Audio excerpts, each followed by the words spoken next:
क्या होगा अगर एक आम सी लड़की की शक्ल बिल्कुल एक रिच प्रिंसेस जैसी हो और फिर उसे उसकी जगह जीना पड़े। आज हम बात करने वाले हैं माय लिटिल मैन के, और इतने सारे ट्विस्ट है कि आप हर एपिसोड के बाद शॉक्ड रह जाओगे, तो वीडियो को एंड तक जरूर देखना।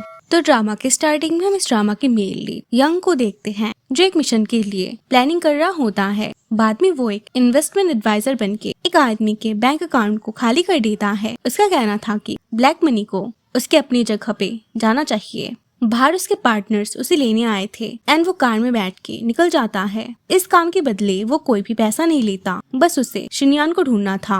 बाद में फंक्शन उसे बताता है कि शिनयान उससे मिल चुकी है। अगली तरफ हम एक लड़की मैनिंग को देखते हैं। वो पेंटिंग कर रही होती है, तभी उसकी बेस्टी उसकी मॉम की तरफ से एक गिफ्ट लाई थी। असल में उन दोनों के मॉम डैड एक साथ रहते थे। नाना उसकी ट्विन रोज वाली पेंटिंग को देख के कहने लगती है कि क्या तुम्हें इसकी बैक स्टोरी पता है? ट्विन रोज हमेशा एक साथ बढ़ते हैं और एक दूसरे के हेड को भी टर्न कर सकते हैं, लेकिन जब वो दोनों एक दूसरे को देख लेते हैं तब या तो दोनों रोज एक साथ मर जाते हैं या फिर दोनों में से एक खराब हो जाता है। पर मैनिंग इन सब बातों पे यकीन नहीं करती। वो जब जा ही रही थी तभी हमें उसके जैसे दिखने वाली एक लड़की को दिखाया जाता है। वो बहुत ही सीरियस मूड में होके लोगों को इग्नोर कर रही होती है। तभी उसके फोन पे किसी का कॉल आते ही वो फुल्ली शॉक्ड होते हुए कहने लगती है, ये कैसे हो सकता है? 17 साल हो गए, तुम अभी जिंदा कैसे हो सकते हो? एक्चुअली वो यंग ही था जो मेन एंट्रेंस पे उसके लिए वेट कर रहा था। अगली तरफ मैनिंग को एक लड़का बताता है कि चाइना से उससे मिलने कोई आया है। वो जब बाहर पहुंचती है तब एक लड़का उसे प्यार से स्टेयर कर रहा होता है। मैनिंग मुफान को पहचान नहीं पाती। एक्चुअली वो उससे शिनयान समझने लगता है। वो बाद में कहती है कि आपको कोई गलतफहमी हो रही है, पर जब मुफान उसे शिनयान की पिक्चर दिखाता है तब वो देखकर पूरा शॉक्ड हो जाती है। इस तरफ मुफान भी बहुत ही ज्यादा क्यूरियस हो जाता है। बाद में वो जब नैना को ये बता ही रही थी तभी अचानक मैनिंग अपनी ही हमशक्ल शिनयान से आमना सामना हो जाती है। कुछ देर बाद एक लड़का शिनयान से आके पूछने लगता है कि क्या चक्कर चल रहा है?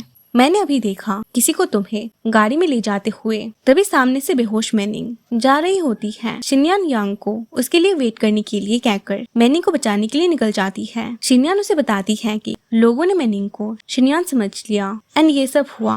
अब वो उसे सेफली यूनिवर्सिटी छोड़ने वाली है, पर कुछ गुंडे अब भी उनके पीछे पड़े हुए थे।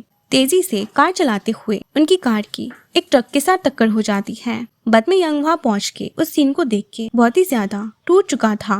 डॉक्टर बताते हैं कि शिनयान ने मैनिंग को बचाने के लिए खुद की जान दे दी। डॉक्टर यांग को कुछ दिखाना चाहते थे।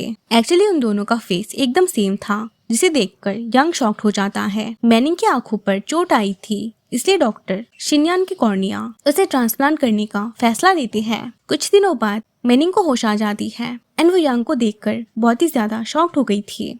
यंग उसे इतना कहता है कि तुम शिनयान हो, मैनिंग की मौत हो चुकी है।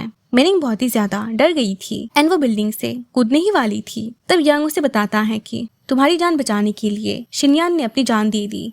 अगर तुम अभी जिंदा रहना चाहती हो तो अब से तुम्हें दोनों की जिंदगी जीनी पड़ेगी। तुम्हारे लिए उसने कुर्बानी दी है। मैनिंग ये सब सुन के नीचे गिरने ही वाली थी कि यंग उसे बचाते हुए कहने लगता है, तुम्हें उसके लिए जिंदा रहना ही होगा क्योंकि वो तुम्हारे लिए मरी है। बाद में मैनिंग बहुत कुछ सोचने के बाद एटलास यंग की बात मान देती है। नेक्स्ट सीन में वो दोनों चाइना आ जाते हैं। फंक्शन मैनिंग को शिनयान की फैमिली हिस्ट्री के बारे में सब कुछ बता देता है कि 7 साल की उम्र में उसकी फैमिली के एक एक्सीडेंट का सामना हुआ था। पापा वही गुजर गए और मॉम लापता हो गई। उसके बाद उसके ग्रैंडफादर ने अब्रॉड भेज दिया, पर फिर भी वो एलिट ग्रुप में आना चाहती थी। रिसेंटली एलिट ग्रुप क्राइसिस में डूबी हुई है। शिनयान को एलिट ग्रुप में लौटना ही होगा। मैनिंग हार मानने वाली थी, तभी यंग चिल्लाते हुए कहता है, तुम्हें ये करना ही होगा। ज़्वांग फैमिली में बहुत सारे लोग तुम्हें करीब से ऑब्जर्व करेंगे। अगर उन्हें पता चल गया कि तुम शिनयान नहीं हो तो वो हम दोनों को मार देंगे। यंग उस चिट को छीन के आग लगा देता है। अगली तरफ एलिट ग्रुप में शेयर होल्डर्स की मीटिंग चल रही थी। जेकाई 3rd प्रेसिडेंट बनना चाहता था। सारे इस बात को लेके झिझक रहे थे। वो बोलते हैं कि ज़्वांग फैमिली की बड़ी बेटी भी तो है। तभी जेकाई सबको धमकी देते हुए बताता है, सबको साइन करना ही होगा। जो कोई भी साइन नहीं करेगा उसे कंपनी से निकाल देंगे। तभी अचानक वहाँ यंग मैनिंग को लेके अंदर आता है। सब लोग शॉक्ड थे। वो बोलता है, ये मिस ज़्वांग शिनयान है। जेकाई को ये यकीन नहीं होता। तभी यंग कहता है, तुम इतना श्योर कैसे हो सकते हो कि वो कभी वापस नहीं आएगी? तभी मैनिंग कहती है मैं इस अपॉइंटमेंट लेटर को ऑब्जेक्ट करती हूँ। मैनिंग थोड़ी घबराई हुई थी। बाद में वो लोग ज्वांग मैंशन में पहुँचते हैं। अंदर जाते ही एक पेंटिंग को देख के यंग को कुछ होने लगता है। आंट शोयान शिनयान को देख के पूरी हैरान हो चुकी थी।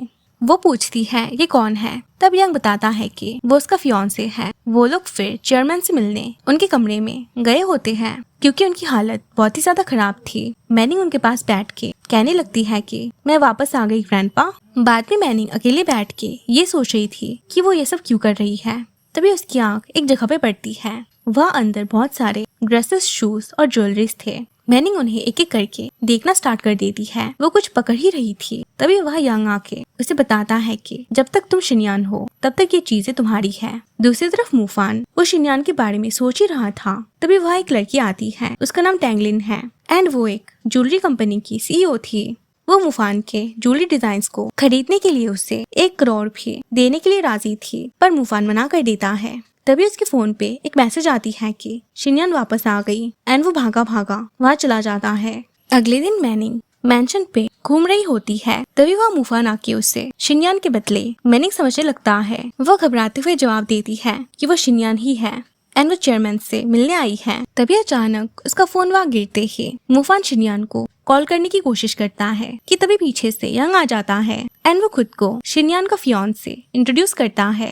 रात को यंग मैनिंग को फिर से धमकी दे रहा होता है कि अगर वो मरना नहीं चाहती तो ये करना ही होगा। वो जब वहाँ से जाने ही वाला था तभी मैनिंग कहती है मुझे सच जानना है, क्या तुम सच में उसके फियांसे हो? तुम बस ज्वांग फैमिली के दौलत हड़पना चाहते हो। ये सुनते ही यंग गुस्से से मैनिंग को किस करने ही वाला था, लेकिन वो रुक के बताता है मेरा मकसद अगर एलिच ग्रुप को पाना होता तो मुझे तुमसे शादी करने की क्या जरूरत पड़ती। मेरा मकसद का तुमसे कोई नाता नहीं।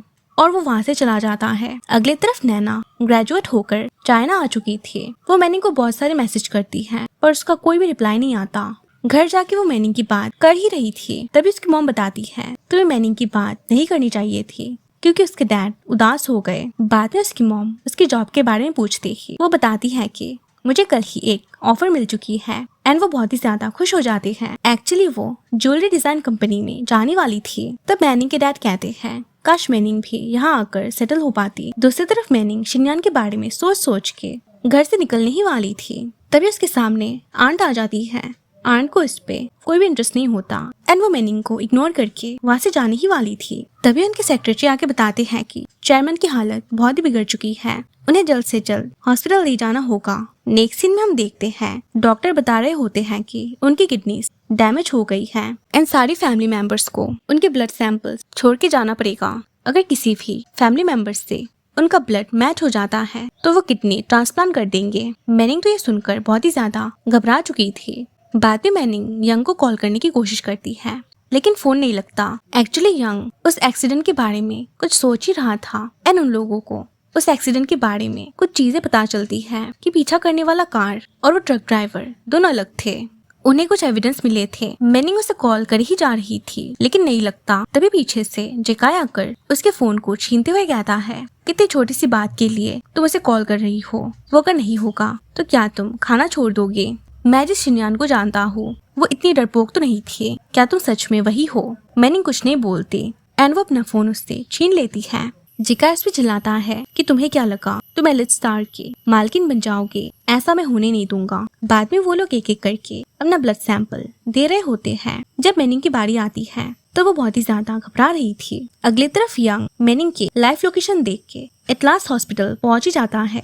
ब्लड लेते वक्त मूफान बताता है कि शिनयान बचपन से ही बहुत कमजोर है, ज्यादा ब्लड मत लो। तभी वह यंग आते ही उसे देख के मैनिंग की जान में जान आ जाती है। मैनिंग परेशान थी। यंग कहता है तुम घबराओ मत। बाद में ब्लड सैंपल ले जाते वक्त फंक्शन उनको गिरा देता है। उसमें से एक सैंपल प्लान के मुताबिक यंग के पास चला जाता है एंड वो अपने ब्लड को उसमें मिक्स कर देता है। इससे कोई भी DNA टेस्ट नहीं आएगी। एंड फिर क्या होता है, जिकाय आके देखता है कि उस लिफ्ट के अंदर वो सैंपल पड़ा हुआ था। अगर आपको मेरी वीडियोस पसंद आए तो लाइक, शेयर एंड सब्सक्राइब।